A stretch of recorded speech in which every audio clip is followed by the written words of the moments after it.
Nabalitaan ko nga yung nangyari about dito kay Digido na na-revoke na nga daw yung kanyang license. Well, good news siya for me kasi paano ba naman napakalaki ng kanyang interest, napakalaki ng kaltas niya. Tapos, ang laki rin ng kanyang daily penalty kapag na-overdue ka every day dito kay Digido. And talagang very loan shark yung kanyang atake. Pero alam nyo, kahit ilang beses na ma-revoke itong si Digido, bumabalik at bumabalik pa rin siya sa Google Play Store. Even ngayon nga, kahit revoke na yung kanyang license, nasa Google Play Store pa rin siya. Anyway, uunahan ko na kayo. For me, hindi recommended na utangan itong si Digido. And hindi ko talaga siya bet. Based on my personal experience, ewan ko lang kung ano yung experience nyo about dito sa loan app na to sa mga merong loan dyan kay Digido. And dito nga, i-share ko sa inyo yung experience ko dito kay Digido. And sad to say, isa si Digido sa mga loan app na na-abandon ako, mahigit 2 taon na rin. Kaya naman, kung interesado ka about dito sa ating topic ngayon, keep on watching.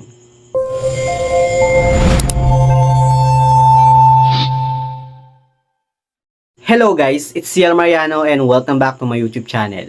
At kung hindi ka pa nakakapag-subscribe sa aking channel, please subscribe dahil palagi ako nag-share ng mga experience ko, mga reviews about nga sa mga online loan platform. So ayun nga guys, no, pag-uusapan nga natin itong si Digido na isa nga sa mga loan app na na-abandon ako, mahigit 2 taon na rin ang nakakalipas. Actually last year, sinubukan kong buksan yung account ko dito kay Digido, pero hindi ko siya mabuksan kasi hindi na ako nakaka-receive ng OTP doon sa account number na ginamit ko sa kanya.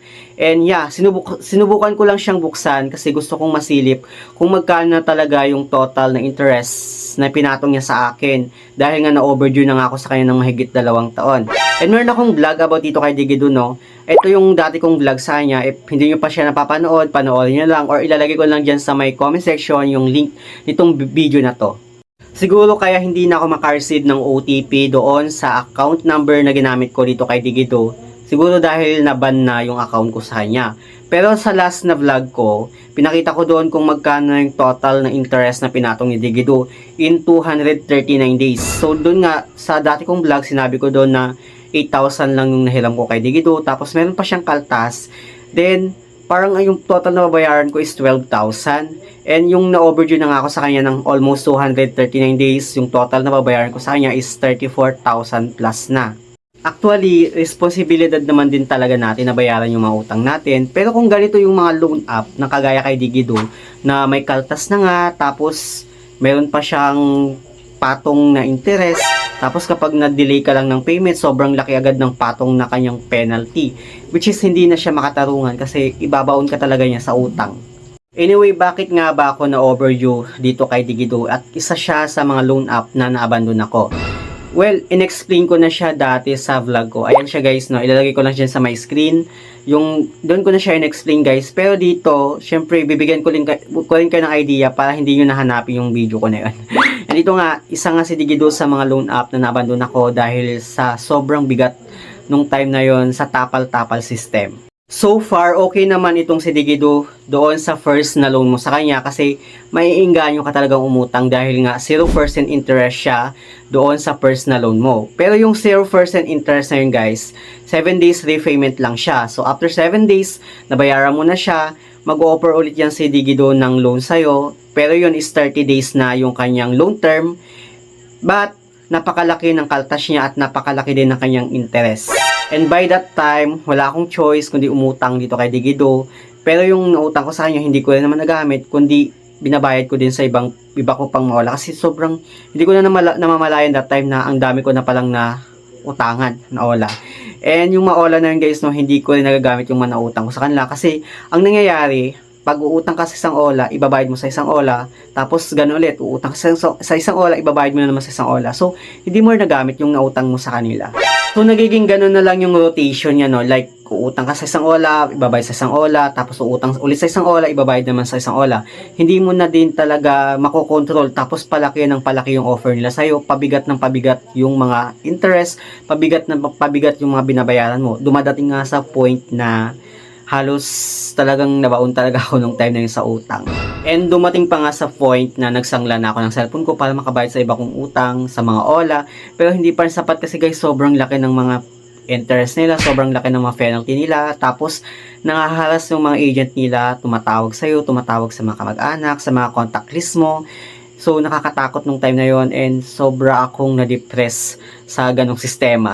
Ilang beses na rin akong gumawa ng video about nga sa mga nangyari sa akin noong 2023, kung paano ko na-depress sa mga pambabanta at pananakot ng mga OLA agent dahil lang sa hindi ka nakapagbayad on time sa kanila. Yes, totoo talaga yung sobrang lala ng pangbabanta nila, lalo na sa mga borrower na na-overdue, hindi nakapagbayad on time. Grabe yung harassment, pananakot, to the point na tinatawagan yung mga contact list mo, contact reference. Sisirain talaga nila yung mental health mo. Kaya nung time na na-overdue ako dito kay Digido, tapos binisita ko siya one time, grabe yung penalty na pinatong niya, which is hindi talaga makatarungan, talagang ibabaon ka sa utang. Kaya isa si Digido sa mga loan app na nabandon ako, kasama yung mga loan shark na nambanta sa akin, na nakot at sinira talaga yung mental health ko. Talagang hindi ko sila binayaran nung time na yun kasi sobrang lala ng pambabanta na sa akin, kahit hindi pa ako overdue, like due date ko pa lang, panay na yung tawag sa'yo, panay na yung kulit sa'yo, tapos tinatawagan na rin yung contact list mo, tinatawagan ka, pinagbabantaan ka na kapag once na hindi nag-reflect yung payment mo sa kanila, alam mo ko na daw yung gagawin ko, talagang hinaharas na ako kahit due date ko pa lang time na yun, kasi binibigyan lang ako ng time na dapat bayaran ko na sa ganitong, halimbawa 11 AM, dapat 11 AM nag-reflect na yung payment mo sa kanila, dahil kung hindi, tawagan daw nila mga contact list mo, which is ginawa nila yun nung due date ko pa lang sa kanila. And marami sa atin na kaya lang naman umutang dahil nga sa nagka-emergency or may pambayad sa hospital bills or talagang nagipit lang. So, dapat hindi natin sila hinusgahan kung bakit hindi sila nakabayad.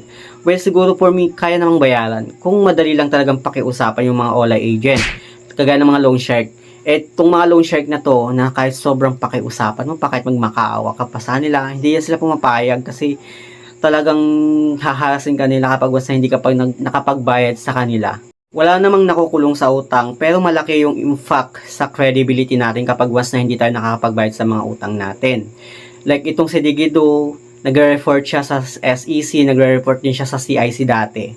So kapag once na hindi tayo nakapagbayad, magkakaroon tayo ng bad credit history. And may hirapan na rin tayong makautang sa ibang mga online loan platform na legit, lalo na sa mga banking institutions. Kaya sa mga depressed pa rin dyan hanggang ngayon sa mga OLA, huwag kayong matakot sa mga scripted na pambabanta nila.